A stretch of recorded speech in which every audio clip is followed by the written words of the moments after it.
Hello everyone and welcome back to Desi Auto Forum. हम लोग अपनी इसी इग्निस से 1 जनवरी 2025 को गए थे तिरुपति। वहां से हम रिटर्न हुए 6 जनवरी 2025 को। 1 जनवरी 2025 की रात को गए थे और 6 जनवरी 2025 की रात को हम वापस पहुंच गए दिल्ली। उसके बाद तुरंत ही जैसे ही मैंने उसकी वीडियोस को ऑनलाइन किया तो उसके जस्ट बाद दिल्ली में शुरू हो गया ऑटो एक्सपो। उसकी कुछ वीडियो अभी भी पेंडिंग है डालनी। और उसके जस्ट बाद अभी मैं बैठा हूं आप लोगों के सामने, क्योंकि पेंडिंग है तो एक मेजर चीज पेंडिंग है कि तिरुपति बालाजी वाली ट्रिप पर एक्सपेंस कितना आया, इस गाड़ी ने वहां पे परफॉर्म कैसा किया, ये गाड़ी लॉन्ग ड्राइव पे ले जानी चाहिए या नहीं। तो अब हम बात करते हैं उसके बारे में। तो शुरुआत करते हैं डिस्टेंस से। डिस्टेंस है जो हमने ट्रेवल किया, वैसे तो जो दिखाएगा आपको वो दिखाएगा अराउंड 4200 राउंड ट्रिप का, लेकिन वो घटता बढ़ता रहता है जैसे ही आप working hours non working hours में जैसे ही रूट को आप देखोगे तो वो घटता बढ़ता रहता है, क्योंकि गूगल मैप अवॉइड करता है ट्रैफिक जैम्स को। तो हमने जो ट्रेवल किया वो था 4470 किलोमीटर, यानी 4470 किलोमीटर। इतना हमने ट्रेवल किया। तो एक साइड से पड़ गया around 2230-35 kilometre. All in all ये 1200 सीसी गाड़ी है, 1198 to be precise. 87 bhp I think इसमें है। 80 no not 87 bhp, 84 point something bhp या 85 मान लेते हैं। इतने bhp इसमें है। 110 का न्यूटन मीटर इसमें टॉर्क है। इसने जो ओवरऑल पेट्रोल पिया वो तकरीबन 23,000 का पिया। जो हमें टोल लगे वो तकरीबन 7500, 7600 या 7000 ऐसे लगे। 7500 पकड़ लेते हैं, 7500 रुपए के लगे। तो गाड़ी का खर्चा था 30,500 रुपए। इसने हमें जो एवरेज दी, जो हम इससे फ्यूल इकोनॉमी हमने जो निकाली है, भाई आप बिलीव नहीं करोगे, मैंने कहीं पे भी एवरेज बना के चलाई ही नहीं है। जब ये शुरू किया था ट्रेवल करना तो फोग था, तो उसमें 30 के ऊपर हम गए ही नहीं। सुबह 7-8 बजे तक भी हम 30 से ऊपर नहीं गए। 8 बजे के बाद, क्योंकि हम राजस्थान बॉर्डर पे थे उस टाइम पर, तो उस टाइम पर वहां पे कोहरा कम हो गया था। दिल्ली के 8 बजे और राजस्थान बॉर्डर के 8 बजे की कोहरे की डेंसिटी में बहुत ज्यादा फर्क होता है। सॉरी। तो उसके बाद हमने ठीक ठाक चलाने शुरू की थी अराउंड 70 के आसपास। तो और जब हम हाईवे पे पहुंचे, सब चीजों से निकल के जब हमें रियलाइज हुआ कि भाई इतनी स्पीड से हमें काम नहीं चलेगा, तो हमने जो गाड़ी की स्पीड रखी वो 100 से 120 रखी। सोलो ड्राइवर था आपका भाई, ठीक है, सोलो ड्राइवर। वहां गया हूं और आया हूं वापस। तो पर डे हमने चलाई अराउंड 1100 किलोमीटर। और जो लास्ट स्ट्रेच था वो हमने चलाया था 1700 से 1800 किलोमीटर नॉन स्टॉप। तो इन कंडीशंस में जो गाड़ी ने एवरेज दिया वो अराउंड दिया 21 किलोमीटर पर लीटर, जो मीटर दिखा रहा है। अब ये मीटर कुछ केसेस में नियर टू एक्यूरेट होता है या कुछ केसेस में लेस एक्यूरेट होता है। तो पर एक्यूरेट 100% एक्यूरेट कभी भी नहीं होता है। तो हम मान लेते हैं कि 20 के आसपास उसने एवरेज दी, इसने 20 के आसपास की एवरेज दी। तो अगर देखा जाए तो गाड़ी के लिए 20 की एवरेज निकालना, वो भी ठीक ठाक स्पीड मेंटेन करते हुए, सब कुछ देखते हुए, वो बहुत अच्छी एवरेज है। प्लस इसका प्लस पॉइंट ये, इसका ग्राउंड क्लियरेंस बहुत अच्छा है और टायर साइज बड़ा है। Being a small car, tyre size इसमें अच्छा खासा आ जाता है। एक टाइम पे ये सेम टायर साइज जो है ये होंडा सिटी वगैरह में आता था, अब जाके उनका टायर साइज अप किया गया है। तो टायर साइज वाकई में इस गाड़ी का अपनी हैसियत, इस गाड़ी की हैसियत के हिसाब से ज्यादा है। ग्राउंड के लिए क्लियरेंस इस सेगमेंट के हिसाब से ही ज्यादा है।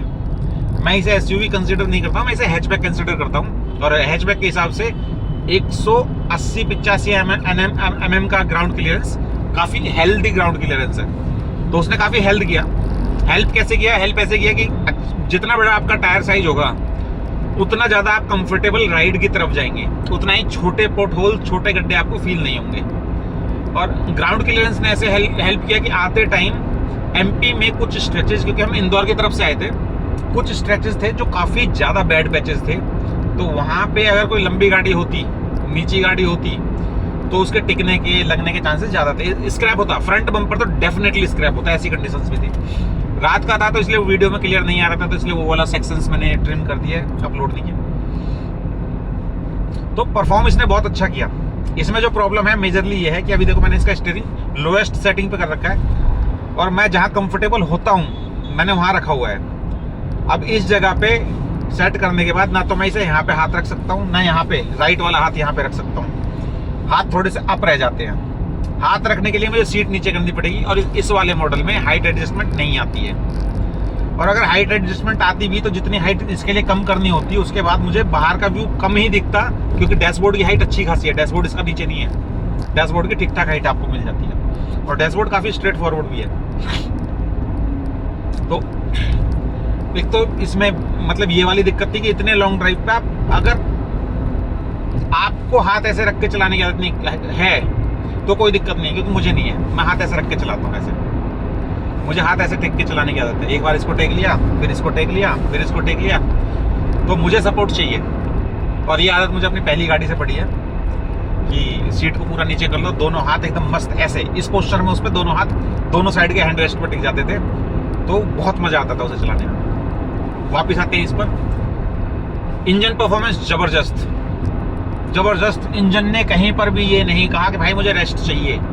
नॉन स्टॉप 1800 किलोमीटर चलाई हमने ये। कहीं पे जो खाने के लिए ब्रेक्स लिए थे वो आधे घंटे से ज़्यादा लंबे थे, नहीं तो जो टॉयलेट ब्रेक्स थे 5-5, 10-10 मिनट के थे। उतने में तो गाड़ी ढंग से कूल भी नहीं हो पाती है, और फिर भी गाड़ी ने उफ तक नहीं की, मस्त चल रही थी। इवन वापस आने के बाद मुझे ये लग रहा है कि ये पहले से ज़्यादा फ्री चल रही है गाड़ी। पहले थोड़ी सी रॉनेस थी इसमें, अब एकदम स्मूथ हो गई है। और मुझे ऐसी गट फीलिंग आ रही है कि अगली सर्विस के बाद ये बहुत ज़्यादा अच्छा रिस्पॉन्स देने वाली है। तो देखते हैं आगे क्या होता है। कुल मिला के टायर ने अच्छा सपोर्ट दिया, MRF के टायर है इसमें। गाड़ी के इंजन ने अच्छा सपोर्ट दिया। गाड़ी की सीट कंफर्टेबल है। गाड़ी आपको लॉन्ग ड्राइव में ये सीट्स परेशान नहीं करती हैं। और परेशान नहीं करने का एक रीज़न ये भी है क्योंकि मैंने हार्डर साइड पे इन पे सीट कवर चढ़वाए हैं। मारुति सॉफ्टवेयर सीट्स देती है, तो ये हार्ड और सॉफ्ट सीट के बीच में है, तो बहुत ज़्यादा कंफर्टेबल हो जाती है लॉन्ग ड्राइव्स के लिए। और टोटल जो एक्सपेंस आया सब कुछ मिला के हमने अराउंड 45,000 खर्च किए इस पूरी ट्रिप पर। आते टाइम मन ही नहीं किया, कुरनूल के बाद मन ही नहीं किया कहीं पे भी स्टे करने का। हाईवे के होटल में जिंदगी में नहीं रुकना, पहला एक्सपीरियंस था। जब भी होटल लेने होंगे सिटी के अंदर जाके लेंगे। हाईवे पे नो होटल मतलब नो होटल, कोई सा भी हाईवे हो, कहीं पे स्टे करना ही नहीं है। स्टे करेंगे सिटी के अंदर, होटल लेंगे, जाएंगे 50 kilometre 60 kilometre of the track जाएंगे, सिटी के अंदर होटल लेंगे। लेकिन वो प्लान करना होता है। इस बार हमने प्लान नहीं किया था, तो वो ऐसा करने में थोड़ी डिफिकल्टीज आ रही थी, क्योंकि जब आप प्लान करते हो तो सोच समझ के करते हो कि भाई इतने किलोमीटर के बाद, इस टाइम के बाद हम नहीं चल पाएंगे, तो इस टाइम हमें होटल चाहिए, तो हम वहाँ पे ले लेंगे। पर 2 लोग थे तो बात करते हुए चल रहे थे, इसलिए टाइम का पता नहीं चला। इंजॉय करते हुए चल रहे थे, टाइम का पता नहीं चला।